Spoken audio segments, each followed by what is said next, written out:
Du hast keine Lust auf AoE oder Hit-and-Run Ranger? Dann bist du bei diesem 1v1 Ranger Guide genau richtig.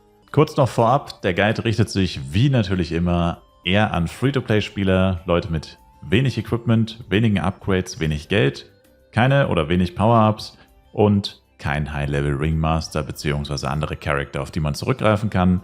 Entsprechend seid ihr aber schon Level 60 Akrobat, um direkt als Ranger starten zu können. Ich glaube, das wird einer der schnellsten Guides überhaupt, weil 1v1 Ranger ist, glaube ich, die leichteste Klasse im ganzen Spiel. Und die Werte, auf die ihr im Endeffekt achten müsst, und deswegen sage ich das jetzt auch so, weil es so wenig ist, sind im Endeffekt Dex und Crit Damage. Das sind eure beiden Werte. Alles andere könnt ihr eigentlich ignorieren, weil nur diese beiden Werte machen euch wirklich stärker. Alles andere, wenn dann nur geringfügig oder nahezu gar nicht. Die Crit-Rate kommt automatisch durch die Dex und, also vor allem im High-Level hat man damit auf jeden Fall kein Problem mehr. Und alles andere, naja, kann man großartig gar nicht beeinflussen. Deswegen gehen wir natürlich auch auf Full Dex bei den Stat-Punkten und mehr gibt es dazu nicht zu sagen. Bei den Skills kommt es jetzt halt darauf an, wie genau man ist, aber fürs reine 1v1 Ranger Gameplay braucht ihr lediglich bei den Agro-Skills, wenn man es ganz genau nimmt, nur Bow Mastery. Das ist der einzige Skill, der euren Schaden erhöht und auch nur geringfügig, aber es ist sowieso ein Mastery-Skill, das heißt, der aktiviert sich von alleine, müsst ihr also eh nichts machen. Andere hilfreiche Skills sind sowas wie Fast Walker, Dark Illu und Perfect Block hier oben. Perfect Block natürlich wegen der Blockrate. Ja, ist nicht schlecht. Dark Illu braucht man im 1v1 eigentlich gar nicht. Und Fast Walker ist auch hier und da hilfreich. Und dann bei den Ranger-Skills ist es so, ja, hier und da gibt es natürlich Skills, die ganz nützlich sind, aber eigentlich braucht ihr nur Fast Shot, vor allem im Low-Level, weil ihr da ohne Fast Shot quasi nicht auf die 100% Crit-Rate kommt. Also im Low-Level hat man damit natürlich schon noch zu kämpfen. Das erledigt sich dann irgendwann von alleine das Problem. Mit Fast Shot jedenfalls hat man 20% mehr Crit-Rate ab Level 65. Und ein weiterer hilfreicher Skill ist Nature, Bogenreichweite plus 20. Sorgt ja dafür, dass man nicht ganz so nah zu jedem Monster laufen muss, sondern noch weiter wegstehen kann als sowieso schon. Und verkürzt damit halt einfach die Laufwege. Einziger Nachteil ist, dass hier und da dann vielleicht die Drops tatsächlich außer der Reichweite vom CS-Pad liegen können. Wenn man zum Beispiel Monster tötet und schon direkt zum nächsten läuft und das CS-Pad dann gar nicht mehr zu den Drops kommt oder so, kann mal hier und da ein bisschen nervig sein, aber grundsätzlich eigentlich ein sehr hilfreicher Skill. Als Cloak nehmt ihr natürlich den Dex Cloak. Hier gibt es eigentlich keine andere Alternative, weil ihr wollt einfach nur Full Dex sein, ihr wollt so viel Schaden wie möglich machen und entsprechend macht nichts außer der Cloak of Precision Sinn. Auch beim Pad ist es ziemlich simpel, ihr wollt eigentlich immer das Crit Damage Pad haben. Warum? Das Dex Pad gibt euch im Verhältnis weniger Schaden und das Crit Rate Pad, ja, könnte man vielleicht im Low-Level argumentieren, wo man noch nicht 100% Crit Rate hat, aber wenn man den Grace Effekt nicht benutzt, macht das eigentlich auch nicht so ultra viel Sinn. Und im Low-Level kann man sich ja sowieso kein wirklich krasses Pad leisten, also ob man dann 2 oder 5% mehr Crit-Rate hat, ganz ehrlich, ist auch egal. Also ich würde grundsätzlich einfach immer zum Crit-Damage-Pad einfach greifen und ja, mehr braucht man nicht. Beim Schmuck ist es ähnlich simpel, wir wollen einfach so viel Dex wie möglich, wie schon gesagt. Das heißt, wir nehmen 2 Dextions plus 1 im Low-Level und 2 Mightiers plus 1, gegebenenfalls auch Demol plus 7 möglich, aber grundsätzlich eher 2 Mightiers plus 1, wenn die noch ein ganz kleines bisschen stärker sind und nicht wirklich sehr viel teurer. Necklace ist natürlich grundsätzlich eine HP-Necklace. Hier braucht ihr weder eine MP noch eine MP-Necklace, weil ihr sowieso eigentlich keine Skills benutzt, sondern nur mit euren Autoangriffen angreift. Und ja, dann geht natürlich wie immer, je besser, desto besser. Also Dextions plus 1 und Mightiers plus 1 kann man wirklich sehr lange tragen, wie eigentlich immer. Wenn man sich was Besseres leisten kann, dann natürlich upgraden. Also Dexion plus 2 oder 3 oder halt Arex hoch geupgradet oder sogar Ultimate-Schmuck später. Alles möglich. Wichtig ist einfach nur, ihr bekommt immer Dex und zusätzlichen Schaden, das muss immer da sein. Und dann kommen wir schon zur Waffe, beziehungsweise zu den Waffen-Upgrades, die ihr braucht. Also, Waffen-Upgrade plus machen natürlich, erhöht euren Schaden. Dex-Stat-Scrolls auf die Waffe machen, erhöht natürlich auch euren Schaden. Element, leider ist Ranger eine der Klassen, die durch Element stärker werden. Das bedeutet, Element plus 10 ist stärker als Element plus 9, 8, 7, 6, 5, 4, 3, 2, 1 etc. Bedeutet also, je höher euer Element, desto höher der Schaden gegen das spezifische Monster vom quasi positiven Element. Also quasi, ich habe jetzt Wasser auf der Suit, das heißt mit Wasser plus 10 mache ich den maximalen Schaden gegen ein Feuermonster. Wenn ich jetzt aber gegen ein Wassermonster kämpfe, dann muss ich Wasser plus 10 ändern zu Blitz plus 10, weil dann brauche ich ja Blitz. Um den maximalen Schaden gegen ein Wassermonster zu machen, brauche ich dann Blitz plus 10. Das heißt, es ist eine Klasse, wo man früher oder später dann leider Element Change Scrolls benutzen muss. Ist ein bisschen blöd, aber im High-Level kann man auf den Damage vom Element nicht verzichten. In Low-Level, sage ich mal, reicht es, wenn ihr das Element zwischen 1 und 5 habt, also 1 absolutes Minimum und eher so 5, weil es nicht wirklich schwierig und nicht wirklich teuer ist, Element plus 5 zu machen. Aber ich würde es jetzt im Low-Level nicht so krass upgraden, weil da müsst ihr halt öfter wechseln oder sehr oft wechseln und da entstehen dann nur unnötige Kosten, wenn ihr dann jedes Mal ein Element Change benutzt. Das kann sich eigentlich im Low-Level kaum jemand leisten. Genau. Ja, dann zu den Sockeln. Da wollt ihr Crit-Damage drauf haben, wie schon beim Pet eigentlich. Crit-Rate erledigt sich irgendwann von alleine, dass ihr da auf 100% kommt. Und entsprechend wollt ihr einfach Crit-Damage in der Waffe zusätzlich haben. Und Skill-Erweckung spielt hier natürlich keine Rolle. Wie schon gesagt, ihr benutzt grundsätzlich eigentlich keine Skills, deswegen braucht ihr auch, also ist nicht schlecht, wenn ihr hier und da mal einen Skill benutzt und dann habt ihr den Skill auf der Waffe, keine Frage. Aber fürs reine 1v1 Dasein, braucht es jetzt nicht zwingend. Zu den Buffs ist es eigentlich recht simpel. Also Mantis Sign auf Max für euren Supporter. Immer Doppel Mantis Sign buffen bei euren Supporter. Das bedeutet, ihr macht einmal Mantis Sign, zack. Dann habt ihr hier in plus 20 plus 15 und dann macht ihr es nochmal und auf magische Weise habt ihr plötzlich 20 plus 17. Also euren Supporter immer doppelt Mantis Sign buffen. Das verstärkt alle eure anderen Buffs um mindestens eine Stufe in der Regel. Gegebenenfalls sogar um 2, wenn ihr ein bisschen lucky seid. Und ja, ist auf jeden Fall wichtig. Und ansonsten ist es relativ simpel. Also ihr braucht im Low-Level natürlich noch Haste, keine Frage. Und Cannonball, also das sind eure 3 Standard-Skills im Endeffekt. Mantis Sign, Haste, Cannonball. Und dann theoretisch noch Beef Up erhöht euren Schaden. Ist aber nur sehr, sehr geringfügig, also nur ganz, ganz wenig, aber rein theoretisch auch das. Und ansonsten seid ihr frei in der Auswahl. Also ich würde wahrscheinlich im Low-Level sagen, Mantis Sign, Haste, Cannonball, Heap Up. Dann vielleicht sogar Quickstep. Und ja, es spielt keine so gigantische Rolle. Was ihr auf jeden Fall extrem vernachlässigen könnt, erstmal ist Accuracy. Das braucht man als Ranger grundsätzlich eher nicht so sehr. Also das kann man auf jeden Fall als letztes maxen. Und Cat's Reflex braucht man jetzt als 1v1 auch nicht so zwingend. Das ist sehr viel Blockrate. Davon profitiert man jetzt auch nicht so gigantisch, wenn man 1v1 die ganze Zeit spielt. Aber wie schon gesagt, ihr seid eigentlich frei in der Wahl der Buffs. Hauptsache Mente, Haste und Cannonball sind am Start. Über die Waffen-Upgrades haben wir ja schon geredet. Jetzt kommen die Waffen an sich. Also Flaming Bow kann ich persönlich eigentlich nicht guten Gewissens empfehlen, weil ich persönlich finde einfach, dass er viel zu teuer ist. Bis Level 60 levelt man, siehe Agro Guide by the way, Link in der Videobeschreibung, sowieso besser mit Skills. Oder sagen wir, man levelt verdammt gut mit Skills. Also gibt es keinen Grund, sich extrem teures 1v1-Equipment wie Cruiser oder Flaming Bow zu kaufen, weil man bis 60 mit Skills sehr nice leveln kann als Akrobat, weil die Akrobat-Skills sind echt stark eigentlich am Anfang. Deswegen sehe ich eigentlich keinen Sinn für einen Flaming Bow. Wenn ihr ihn aber habt, ist es okay und ihr könnt ihn auch als Alternative zum G-Bow sehen. Allerdings muss man sagen, ist G-Bow schon nochmal ein gutes Stück besser. Er hat zwar an für sich weniger Damage, weil der hier gibt 5 Crit-Rate und 15 Crit-Damage, was natürlich von den Werten her jetzt wesentlich besser ist. Allerdings hat der Guardian Bow einen wesentlich höheren ATK-Wert, was auf jeden Fall zum Teil den Damage ausgleicht und 15% Crit-Rate ist auch ziemlich stark. Von dem her ist der Guardian Bow natürlich augenscheinlich besser, allerdings noch teurer. Und wenn ihr euch beides nicht leisten könnt oder wollt, dann nehmt hier einfach den Roripul Bow, der hat zumindest einen sehr guten ATK-Wert. Guter Textspeed bringt euch zu dem Zeitpunkt dann wahrscheinlich schon nicht mehr so viel, bis gar nichts, aber gibt zumindest noch 5 Decks und ist die absolute Low-Budget-Alternative hier. Den findet man normalerweise in Darkon zwischen 500.000 und 1 Million Penya, also extrem günstig, den kann sich auf jeden Fall jeder leisten. Und dann kann man halt entweder auf den Guardian Bow noch sparen, oder man spart dann schon direkt auf den Historic Bow mit Level 75. Der gibt uns 10 Decks und 28% Crit Damage. Also hier hat man dann eigentlich keine Alternative mehr. Den sollte man wirklich benutzen. Und dann geht es weiter mit Level 105 zum AG Bow. Auch hier hat man keine wirkliche Alternative. 45 Crit Damage, 15 Crit Rate. Zu dem Zeitpunkt hat man meistens auch noch nicht ganz die 100% Crit Rate geknackt. Also auch auf jeden Fall sehr, sehr wichtig. Dann Bloody Bow auf 120. Ich denke mal auch selbsterklärend noch mehr Crit Damage und dann ATK statt Crit Rate. Glücklicherweise und Lifesteal. Und im Endgame wäre es dann höchstwahrscheinlich der Lusagas Crystal Bow, gegebenenfalls ein Hernes Bow. Allerdings sind diese beiden Waffen momentan noch auf einem Niveau preislich, dass sich das wahrscheinlich kein wirklicher Free-to-Play-Spieler leisten kann erstmal oder lange Zeit erstmal nicht leisten möchte, weil es einfach so viel Geld kostet.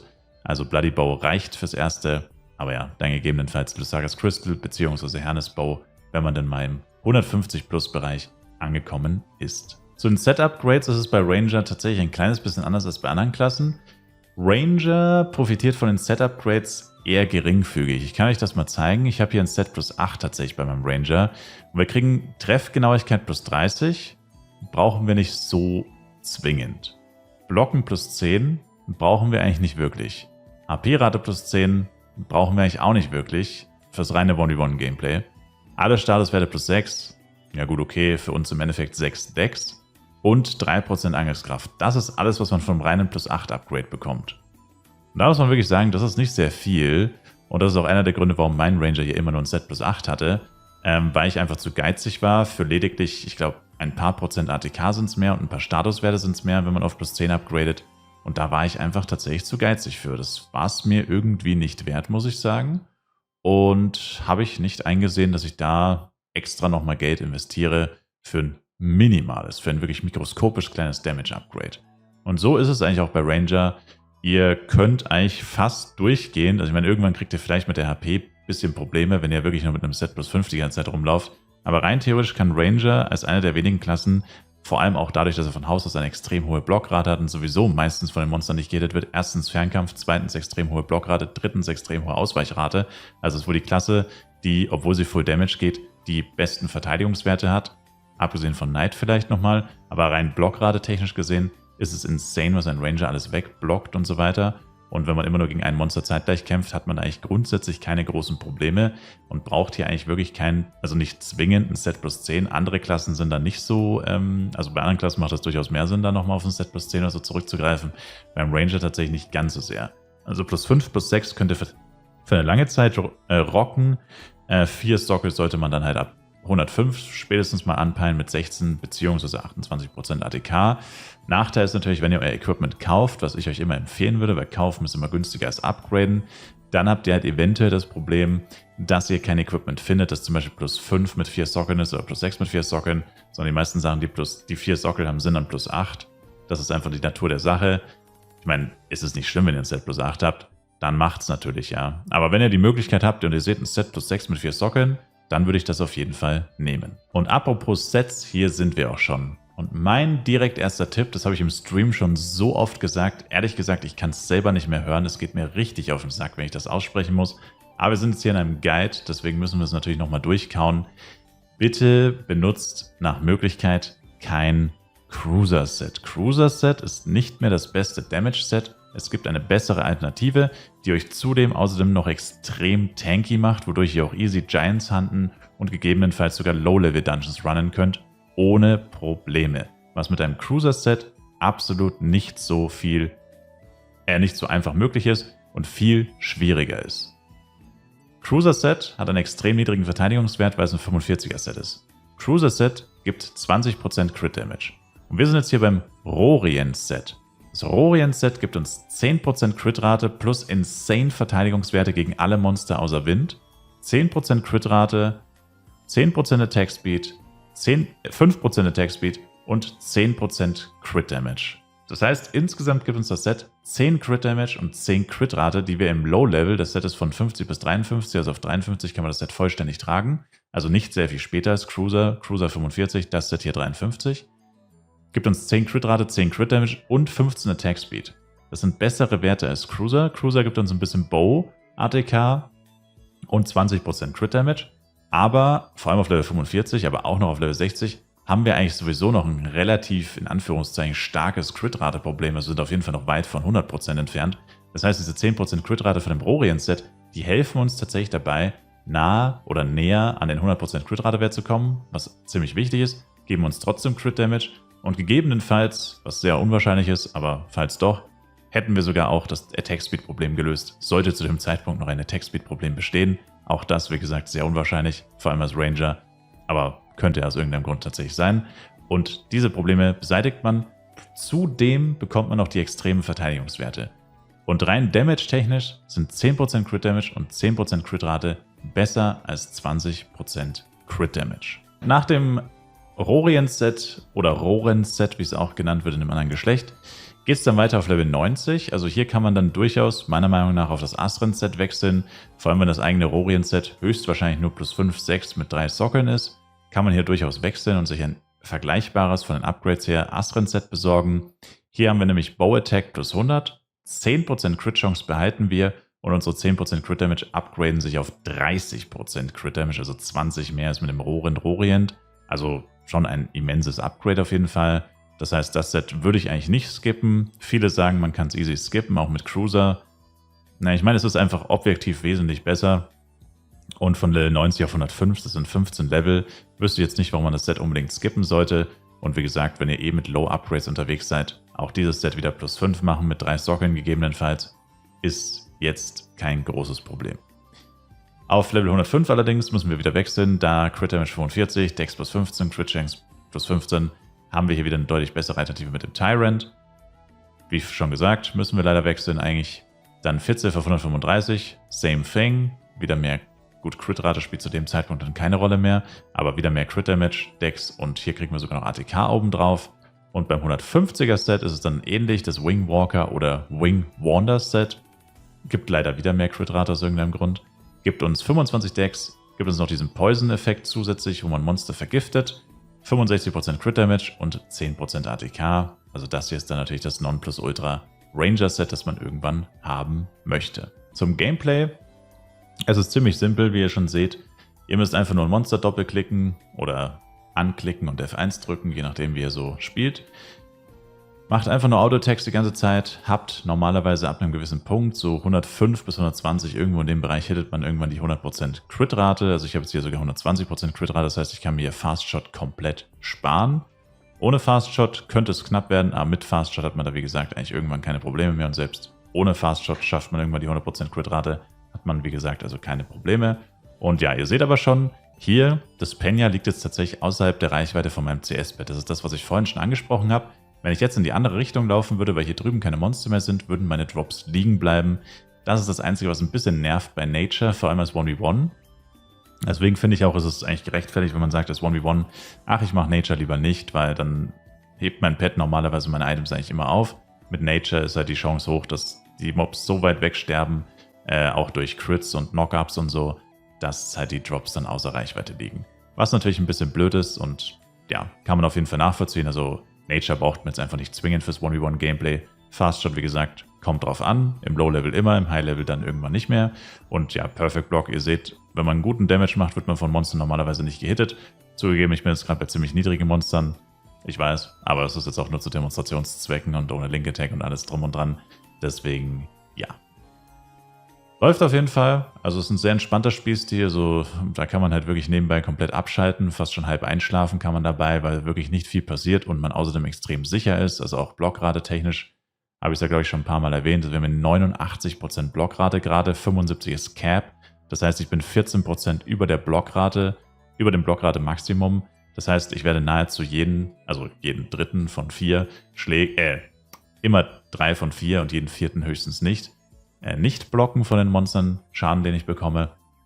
Und das ist schon ziemlich wenig. Also das heißt, in der Regel blocke ich nahezu alles und werde sowieso nicht gehittet. Selbst wenn ich mal kurz nicht aufpasse oder wenn mal ein Argo kommt oder so, muss ich eigentlich nur aufpassen, dass meine M nicht stirbt. Und sonst muss ich mich eigentlich um nichts kümmern. Natürlich aktiv GT immer nachbuffen mit dem Ringmaster, aber das ist eigentlich das Einzige, auf das man bei Ranger achten muss. Ansonsten läuft hier nichts irgendwie sofort aus. Die Buffs skalieren grundsätzlich auf Dex. Und ja, man kann hier immer so einmal alles aktivieren und dann 10 Minuten lang gefühlt einfach komplett abschalten und einfach nur 1v1 ein paar Monster töten. Und damit sage ich, danke euch vielmals fürs Zuschauen. Ich würde mich sehr über ein Like, Kommentar, ein Abo von euch freuen. Ich hoffe, der Guide hat euch weitergeholfen und auch gefallen. Wenn ihr weitere Fragen habt oder ich irgendwas vergessen haben sollte, dann schreibt es auf jeden Fall in die Kommentare. Und ansonsten bei weiteren Fragen könnt ihr auch gerne im Stream vorbeischauen. Twitch-Link ist in der Videobeschreibung. Bis zum nächsten Mal sage ich, macht's gut, haut's rein und ciao, ciao.